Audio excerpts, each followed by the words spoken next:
Number 1. The remains of 18-year-old Paula Jean Oberbroeckling were discovered 4 months after she had went missing in 1970 near the Cedar River, Otis Road, southeast Cedar Rapids, Iowa.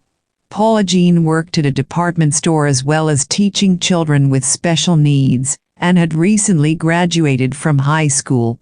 Her decomposed body was found bound at the wrists and ankles, clad in the blue night dress that she was wearing when she left her apartment on July 11, 1970 earlier that year. She was seen for the last time after telling her friend, Debbie Kellogg, who she shared the apartment with, that she would be right back before getting into Debbie's car and driving off. She took nothing and was barefoot when she was found, but according to friends, she generally went out barefoot if running a local errand. That night she had been out on a date with her boyfriend, Lonnie Bell. According to Bell, they had an argument that evening. Oberbroeckling had one previously known high school boyfriend, Robert Williams. It was unclear if she was still involved with him in any way. The abandoned car was discovered 2 miles from her residence the following day. There was no signs of a struggle, and the vehicle seemed to be voluntarily left. Her family suspects that Bell did not want to continue the relationship. Bell was said to search for Oberbroeckling and check out any letter tip from the numerous prank calls to the missing girl's family home to no avail. The nature of the interviews with Oberbroeckling's parents suggests that they didn't like Lonnie Bell, although her mother claimed she did. The local authorities refused to accept the case as a missing persons case and rudely suggested that the girl had gone to a music festival or took off on a road trip without informing anyone. Family and friends refused to entertain the idea, as they knew Paula Jean was very reliable and punctual and would call ahead on the rare occasions that she'd be late, especially when it came to work. The family contacted local journalists and claimed that none of them were interested in writing a story on the case. Advanced decomposition meant that the cause of death was inconclusive. It was possible that Oberbroeckling could have been strangled or poisoned, as these methods could not be ruled out at the stage her remains were found in. There was no blood on her dress, no sign of damage from knife or gun. The autopsy did state that there were no broken bones or trauma, but investigators claim they believe foul play was involved. She was found curled around a steel pin in the ground. It is unknown if this was her position at death, or if she had lived longer and perished due to the elements.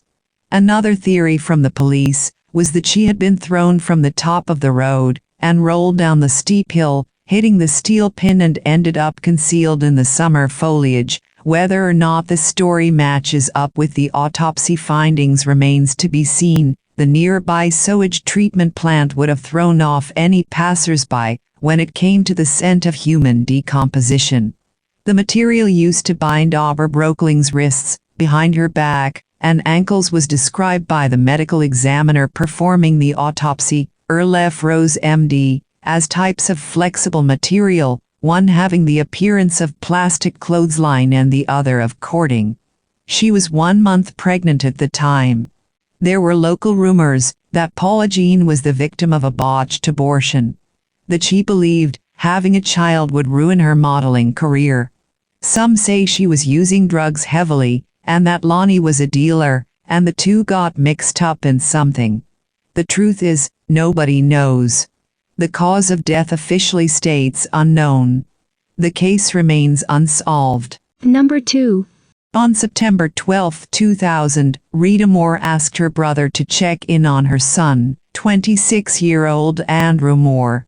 Andy lived in a studio apartment at the 1300 block of 8th Avenue in San Diego, California. Andy's parents had been unable to contact him for days, which was extremely unusual. Andy had fallen in love with the West Coast when he visited his uncle during his high school summer breaks. He eventually left small-town Pennsylvania and moved to San Diego. He worked as a cook at Maloney's Tavern in the Gaslamp Quarter, while attending San Diego City College full-time, majoring in international business. When Andy's uncle arrived at his apartment, he looked in the window and immediately called the police. When the authorities forced their way into the home, they found Andy's body in plain view. There are mixed reports regarding Andy's cause of death. Some say he was bludgeoned, but it is generally reported he was shot and stabbed to death. The police believe Andy was likely murdered on September 9, 2000, the last day anyone reported seeing Andy alive and well. Despite a thorough investigation by the SDPD's homicide unit, Andy's case remains unsolved. The police are not releasing much information about this case. This makes it difficult to formulate too many solid theories. However, from what little we do know, Andy's murder might be the case of a robbery gone wrong. As previously mentioned, Andy was last seen on September 9, 2000, a Saturday. He was entertaining a group of unidentified visitors in his apartment, 2 women and a man. The authorities contend Andy was murdered later that evening. Andy's apartment was ransacked, and an expensive set of Russell culinary knives and Andy's red 1994 Suzuki Katana motorcycle were missing. The motorcycle was later recovered on October 17, 2000. It was found parked in the 1300 block of 24th Street in the Golden Hill neighborhood. The police think the perpetrators brazenly used the motorcycle for weeks after Andy was killed. Andy's parents mentioned they would not be surprised if someone had taken advantage of their son's trusting nature. His mother stated, "Andy was a friend to everybody, you could say.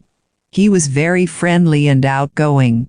We could just picture him just having an apartment there and leaving the door open." Did Andy open his door to the wrong people?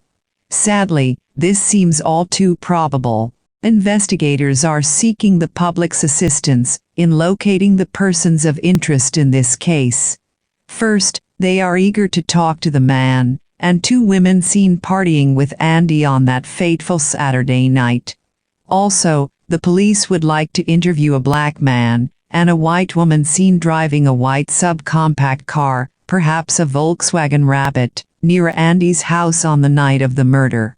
Thankfully, though, the authorities are not just counting on the public's assistance to solve this mystery. They have forensic evidence that could break this case wide open. Homicide Lieutenant Manny Del Toro told the media, "We run DNA checks on that case about 2 or 3 times a year in hopes of obtaining additional information." He also outlined how fingerprints associated with the case are rerun through the system on a regular basis looking for possible hits. Given these statements, it is clear the police have both DNA and fingerprint evidence from the crime scene and/or Andy's motorcycle. Catching Andy's killers may depend on whether or not the perpetrators commit another crime, have their information entered into the system, and it matches the evidence connected to Andy's murder. Andy's parents adopted him in 1974, after he was airlifted out of Vietnam. The Moores fully embraced Andy into their loving family, and he is dearly missed. The Moores established the Andrew Tanti Moore Scholarship at San Diego City College, and they painstakingly choose the winner each year, and then fly into town to present the award to a deserving student. In this way, the Moores can gain some pleasure in knowing that Andy's legacy lives on through other young students who are working hard to achieve their dreams. Andy's parents have continually pleaded with the public to help solve their son's murder. Rita, Andy's mother, told reporters, "We hope that someone out there who knows something about Andy's case will finally come forth and give us the information that we need so that the police can solve his case. We think Andy deserves justice. He's missed out on, we can't begin to tell you how much he's missed out on as our family grows. We miss him terribly. If you have any information that can assist with solving this case, please contact the SDPD's Homicide Unit at 619-531-2293 or San Diego Crime Stoppers anonymously at 1-888-580-8477. There is a $56,000 reward available for information that leads to the arrest and conviction of Andy's killer. Number 3. In most murders, the killer leaves something behind. The tiniest clue can be the answer to solving a murder investigation. When Tina Davidson was murdered, the killer left evidence, but that evidence was no help in solving her murder. When police arrived at the shore of Lake Michigan near 16th Street on the morning of March 27, 1973, they felt ill at what they saw up against a cyclone fence. Davidson, 15, was lying there naked. She'd been stripped of her worn tan leather jacket, a dark sweater over a white blouse, brown pants, and brown construction worker-type boots that she was last seen wearing. Davidson was stabbed 61 times in her chest and neck. There also were signs of 2 blows to her head, most likely inflicted before she was stabbed to death, the Racine County Medical Examiner determined. Police had seen crimes like this before, but never with a female victim so young, said Sergeant William Massaman, the present-day public information officer for the Racine Police Department. But every homicide is unique. More than 32 years later, her murder has gone unsolved. It is not the only unsolved homicide in Racine, but it is one of the oldest. While police have yet to make an arrest in the Davidson case, the investigation remains on file at the Racine Police Department. There is no statute of limitations on murder in Wisconsin, meaning police can pursue solving the crime indefinitely, said Deputy District Attorney W. Richard Chiapete. Years after a crime, police do uncover suspects and even solve crimes. In 2003, Joseph Michalkiewicz was convicted of a murder that took place in 1979. Police used DNA evidence to link Michalkiewicz to the crime. Next month, Albert Hill will go on trial for the March 6, 1990, murder of Linda Massey. Among the prosecution's evidence, DNA found at the scene. But while investigators can crack some cold cases, others remain frustratingly open. The Davidson murder is one of those cases for Racine police. A woman taking her grandson for a walk at around 10:30 a.m. found Davidson's body and thought it was a mannequin until she saw the blood. The first police officer on the scene was able to determine that Davidson was dead and did not check for vital signs, Massaman said. When investigators arrived, they began sketching and photographing the crime scene. Investigators do this so that they can recreate the scene if necessary. Photographs also provide details of the size of the crime scene, Massaman said. Next, investigators searched the shore area for evidence that the killer might have left behind. Details on evidence collected in the Davidson case could not be provided, Massaman said, because this is information that police use to determine if a confessed killer is the actual killer. Only the police and the killer would know what he left behind, Massaman said. During the initial investigation, police found that Davidson's whereabouts in the hours before her murder appeared to be normal for a girl her age. She left her home in the 2800 block of 20th Street at around 7:30 p.m. after telling her mother, Kathleen Davidson, that the backpack she was carrying was filled with a friend's clothes she had to return. Davidson left her friend's home in the 1500 block of Quincy Avenue around 9 p.m. She told 3 of her friends she intended to hitchhike west on Washington Avenue. It was not uncommon for young girls to hitchhike in the early 1970s, although police warned them it was dangerous, Massaman said. When Davidson did not return home, her mother said she thought her daughter was spending the night at a friend's home. She did that sometimes, Kathleen Davidson told Journal Times reporter Alice Ann Connor, in one of the first stories on the murder. Some 15 hours later, Kathleen Davidson found out her daughter was dead. Davidson would have turned 16 on April 1st of that year. Several tips came in over the next couple of days about the Davidson murder. Journal Times reports indicate that police had several different descriptions of possible suspects and their vehicles. One description was that Davidson had been seen with a man, aged 35 to 40, at an ice cream shop on Durand Avenue at about 9:30 p.m. the night she was killed. The man was described as about 5 feet, 8 inches tall, about 170 to 180 pounds, reddish hair and green eyes. Police said his car was bronze or gold in color. A few days later, police said they were looking for a blue car with 2 white juvenile males inside that was seen leaving the lakefront area before the body was found. Police say the worst possible scenario when trying to solve a homicide is having no eyewitnesses and no usable evidence. But there is always someone who knows something, even if it's only the killer. It doesn't happen often when we just have no evidence, Massaman said. We may collect evidence at the time that doesn't do us any good, but in 10 years technology may evolve, and that evidence could become key to our case.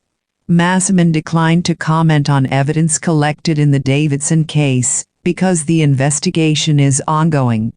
Over the years, Davidson's case file has been reassigned numerous times so that other detectives can take a crack at the puzzle to see if they can discover what the missing piece is. Within the last 2 years, the case has been looked at to see if new crime-solving technology can help police catch the killer or killers, Massaman said. DNA testing wasn't available back then, and different investigators have different ideas. Changing detectives makes sure nothing is overlooked, Massaman said. Police compare the fresh eyes approach to proofreading. I married a statement over and over and miss the same spelling mistake. But if I hand it off to someone else, they'll catch it, Massaman said. Police remain hopeful that they will someday solve the murder of an innocent 15-year-old. If the killer is ever found, he or she could be charged with first-degree murder and faces life in prison, according to Wisconsin state statutes in 1973. Number 4. The cold case featured is the unsolved 1982 slaying of Karen Stitt, a 15-year-old Palo Alto teenager, stabbed close to 60 times and dumped near a bus stop in Sunnyvale. We haven't forgotten Karen, said DA Jeffrey Rosen. And we want your help to find her killer. The Stitt case is the first that the website is highlighting. Other cold case unsolved violent crimes will follow. The DA's office hopes focusing on a particular case will generate new leads. Karen Stitt was the new girl in town, a spunky Pittsburgh, Pennsylvania transplant who quickly eased into the social life of Palo Alto High and negotiated the El Camino Real bus routes to and from her boyfriends in Sunnyvale like a native, according to the DA website entry. September 4, 1982 was a Thursday and Karen and her boyfriend were hanging out late on a school night, playing some video games at a 7-Eleven. Toward midnight they wandered over toward Golfland, a popular putt-putt course. Around 12:30 a.m., Karen's boyfriend dropped her off near a bus stop at the corner of El Camino Real and South Wolf Road. She would grab the number 22 back to Palo Alto and her father's house. There, snatched from the stretch of roadway choked with cruising cars, cluttered with restaurants and bars, the teenager, wearing a leather jacket, a striped shirt, pants and her boyfriend's baseball hat with a Rush Rock Band insignia, disappeared. A delivery man found her the next day. Thrown over a 4-foot wall near the now-gone Honeybee restaurant, Karen's naked body was bound with her own clothing. The hat lay nearby. She had been stabbed more than 60 times. The possible importance of a number of clues has lingered over the years. A machinist working late that night noticed an unusual and out-of-place truck. It was a white old-fashioned panel truck with a stripe along its side. There was a rectangular sticker on its bumper. It was parked near where Karen's body was later found. Its parking lights were on. Cold Case Unit Leader Ted Kajani and the Sunnyvale Department of Public Safety are asking anyone who recalls that truck or anything that may shed light on Karen's horrific murder to contact them. Even a seemingly insignificant piece of information not collected at the time may be vital.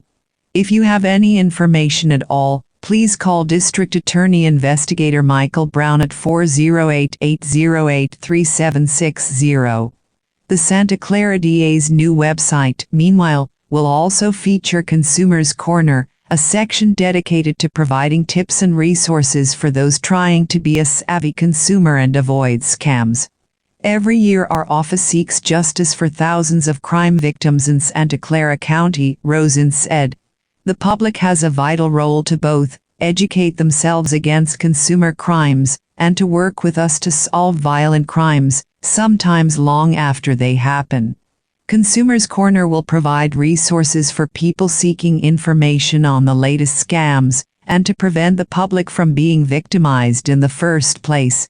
The first posted tip is planning to remodel, with cautions of ensuring contractors are licensed. Number 5. Pauline Burgette, a 16-year-old girl, was brutally murdered at her own home, in her bedroom. Pauline's little 11-year-old brother, Chad, and his mother had just gotten home from a weekend trip and came home to something no one ever would want to come home to.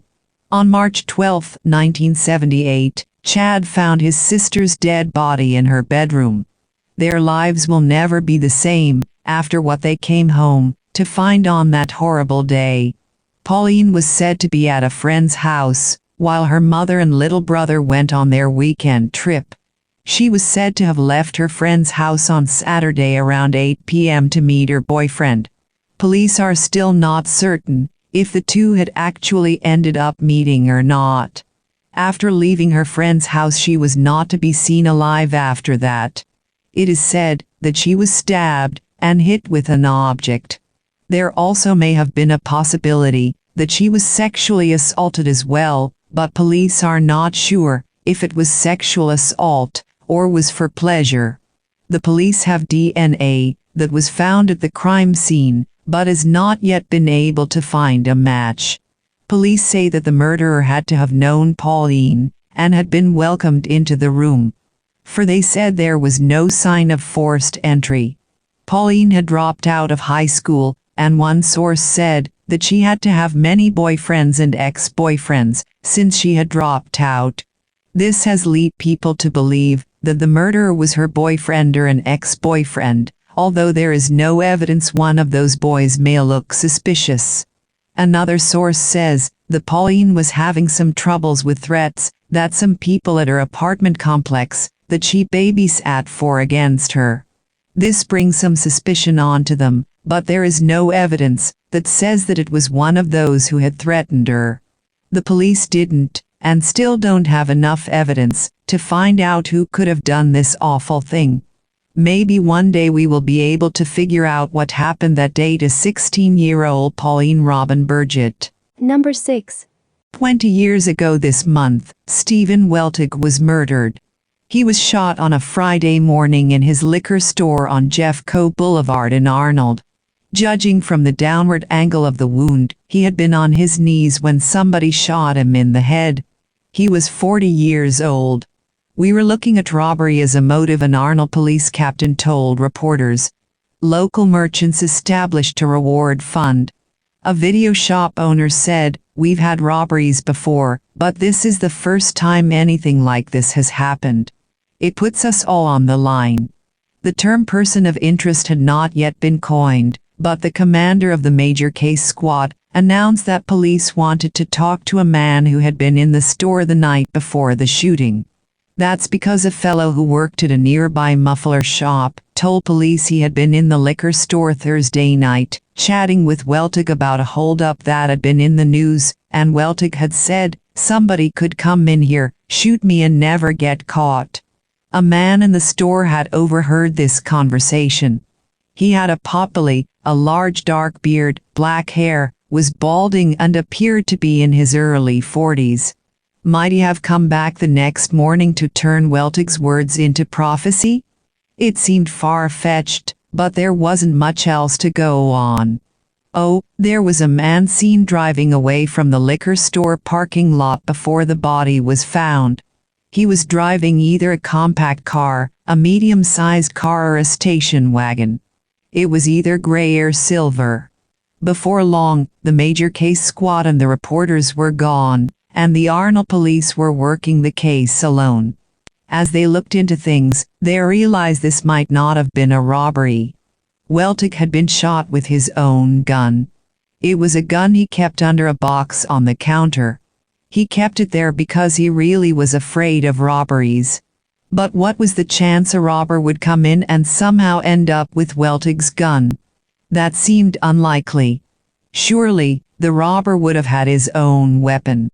More likely, it was someone who knew Weltig kept a gun under the box. Also, there was still money in the store. Perhaps the killer had panicked after shooting Weltig. But the killer had taken time to unplug the fake security camera, another testament to Weltig's fear of robbery, and that suggested deliberation rather than panic. Police were able to trace Weltig's movements on the morning of his death. At 8:15, he made a deposit at a bank. At 8:37, he bought beer at a store in Illinois. At 9:30, he walked his dog and briefly spoke with somebody who lived near the liquor store. His body was found around 10. Wait a minute. Why was he buying beer in Illinois? Because he had no more credit. His store was failing. He couldn't even get beer delivered. Out of desperation, he had started to sell drugs. That opened up a world of possibilities. For a year or so, police chased theories. But nothing panned out. In the summer of 2002, it appeared that the case might be about to break. A woman came forward. Her ex-husband, a member of a motorcycle gang, long ago had told her about the murder. She gave police a name. It belonged to a fellow capable of shooting somebody in the head. He also bore a resemblance to the composite of the man seen driving away from the parking lot. The police knew they needed more. They looked for the woman's ex-husband. Detective Nick McBroom found him. The man was courteous. Did he remember the story he had told his wife years earlier? The years of hard living had taken a toll. At first, he couldn't even place her name. "Is that my first wife?" he asked. McBroom is now a major. He still works at the case when he has time.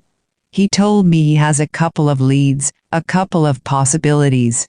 Technology has improved, of course, and McBroom is hoping to take advantage of that. He talked about DNA. Stephen never married. He was engaged twice. The store was his life. The store and his dog. He had an elderly Cocker Spaniel that was put down after Stephen's murder. The dog was cremated and buried with Stephen. Stephen's mom is now 80. His dad is 82. They long ago came to peace with the reality that their oldest child took a wrong turn in life. He was doing and selling drugs, pot, meth, cocaine. It's all a little unclear. They figure his world was crashing down around him. They forgive him his sins. They figure there are people who know what happened 20 years ago. They have waited all these years for justice, and they are afraid they don't have many years left.